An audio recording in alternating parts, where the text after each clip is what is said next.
लहंगा सुनो रानी कमर लचकावल करो रानी लगे जाई डोरी में नजरवा कोरिया लगा लो काजरवा रानी लगे जाई डोरी में नजरवा सुनो लगा लो काजरवा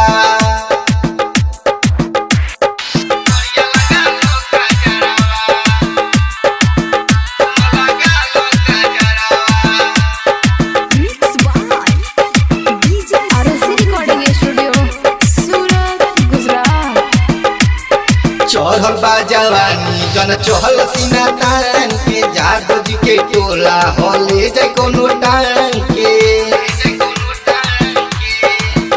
हाँ चढ़ल बा जवानी जन चहल सीना तान के जादू जी के टोला होले जाय कोनो टांग के सज के घर से निकल ना करो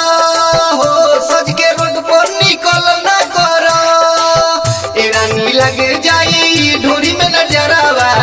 सुन लगा लो काजरवा ए रानी लग जाई ढोरी में नजरवा सुन लगा लो काजरवा कोरिया लगा लो काजरवा सुन लगा लो काजरवा डीजे साहब आरसी रिकॉर्डिंग स्टूडियो सूरत गुजरात रूप के गोराई देखी मन पगलाता तोहर चक्कर में हमार देह दुबराता हाँ रूप के गोराई देखी मन पगलाता तोहर चक्कर में हमार देह दुबराता रथ के रकस के बोलाओ ना करो हो सुनील सोहवा के बोलाओ ना करो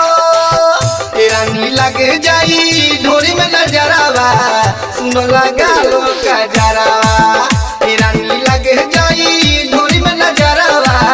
सुन लगा लो काजरवा चढ़ल जवानी सुनो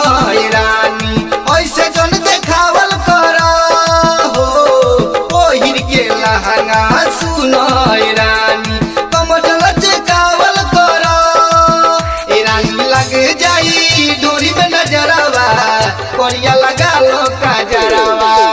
ए रानी लगे जाई डोरी में नजरवा सुनो लगा लो काजरवा आरसी रिकॉर्डिंग स्टूडियो सूरत गुजरात।